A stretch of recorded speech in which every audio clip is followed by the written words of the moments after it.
Assalamualaikum warahmatullahi wabarakatuh. Halo teman-teman semua, kembali lagi bersama kita di podcast Preneur HIPMI PT UNAN tahun 2025, yang dimana kita di sini ngobrol asik santai seputar bisnis mahasiswa. Oke, sebelumnya perkenalkan aku Rahmatul Nadia, salah satu anggota muda dari bidang 4 yaitu Public Relation. Nah, di episode kali ini kita akan membahas materi yang tak kalah seru nih dari episode-episode sebelumnya, yaitu mengenai strategi bisnis Jedai Kamboja. Oke teman-teman, seperti yang dilihat sekarang, aku tidak sendiri di sini. Aku ditemani oleh sosok inspiratif muda yaitu Kak Muti. Halo Kak Muti. Halo dia. Nah, sebelum kita ngobrol lebih lanjut nih Kak, boleh nggak sih Kak Muti kenalin diri dulu ke teman-teman di rumah? Oke, semua kenalin aku Mutiara Rani Pasca. Aku dipanggil Muti. Nah, di sini aku sebagai pemilik dari owner Kamboja. Mungkin nanti bakalan stay tune kali ya, apa aja sih Kamboja itu. Oke, jadi teman-teman, kita di sini udah nyiapin beberapa pertanyaan menarik yang mungkin teman-teman juga nanyain ya sekitar bisnis Jedai Kamboja ini. Oke, langsung saja nggak sih kita tanya ke Kak Muti.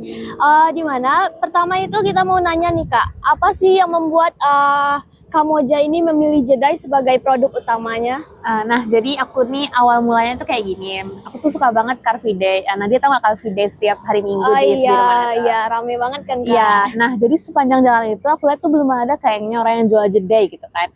Nah, kayaknya berpotensi nih buka jedai di CFD gitu kan. Nah makanya Kamboja itu produksi utamanya adalah si jedai rambut jepit rambut itu gitu kan dia. Oke, yang pastinya di Car Free Day itu banyak ciwi-ciwi ya Kak. Iya. Pasti butuhin jedai gitu Banget untuk sih. ngeleksi-ngeleksi ya. Bener banget. Oke, selanjutnya kita mau nanya nih Kak, apa sih filosofi di balik nama Kamboja gitu? Nah, filosofi dari balik nama Kamboja ini adalah sebenarnya plesetan dari Kamboja, di mana jadi produk utama aku tuh jepit rambut jedai itu adalah si bunga Kamboja. Nah, jadi kalau Kamboja kan orang kayaknya udah tahu deh, nah makanya namanya tuh jadi mereknya itu Kamboja, jadi supaya gemes dan juga tidak menghilangkan, tidak jauh lah dari produk utamanya gitu. Jadi jedainya ini mirip dengan bunga Kamboja ya Iya, guys. bener banget Nat. Oke, lanjut ke pertanyaan ketiga nih Kak. Bagaimana sih cara Kamboja menjaga agar produk klasik tetap terlihat modern dan menarik di zaman sekarang nih Kak? Nah, jadi gimana aku buat Kamboja ini tetap adalah pasarnya gitu kan. Sebenarnya kan kayak kalau kita jualan jepit rambut kayaknya udah lama deh. Semua orang kayak dari tahun dulu udah ada kayaknya yang jual jepit rambut kan ya. Nah, tapi gimana kalau tren sekarang itu banyak banget yang naruh kayak jeda itu nggak hanya untuk di rambut tapi di gantungan tas kayak gitu kan. Nah, jadi jeda-jeda yang aku jual tuh jarang orang jual. Kenapa? Karena kami punya produk unggulan nih namanya Jedai Kamboja yang bunga Kamboja tapi yang clearnya. Nah, inilah yang buat aku mengikuti trennya gitu. Nah, karena jeda-jeda Kamboja sebelumnya tuh kayak warnanya tuh biasa aja, yang cuma satu warna atau gradasi dua warna kayak yang bunga matahari itu lah, misalkan Kamboja warna putih kuning. Nah, itu kan udah biasa banget tuh, udah banyak banget kita lihat kan di banyak orang pakai gitu. Nah, jadi yang sekarang itu aku punya ngikutin trennya yang clearnya. Nah, yang clear ini orang masih jarang pakai loh. Nah, ini yang kita jual di Kamboja gitu. Oke, jadi jeda yang dijual sama Kak Muti ini berbeda ya teman-teman dari jeda-jeda yang lainnya, yaitu Kak Muti ini menggunakan jeda yang clear ya Kak? Iya, warnanya dan warna-warnanya yang gemes-gemes lah ya. Pastinya teman-teman suka gitu. Iya, jadi kayak incaran ciwi-ciwi gitu. Iya. Oke, selanjutnya ada nggak sih Kak tantangan terbesar yang dihadapi Kamboja dalam brandingnya selama ini?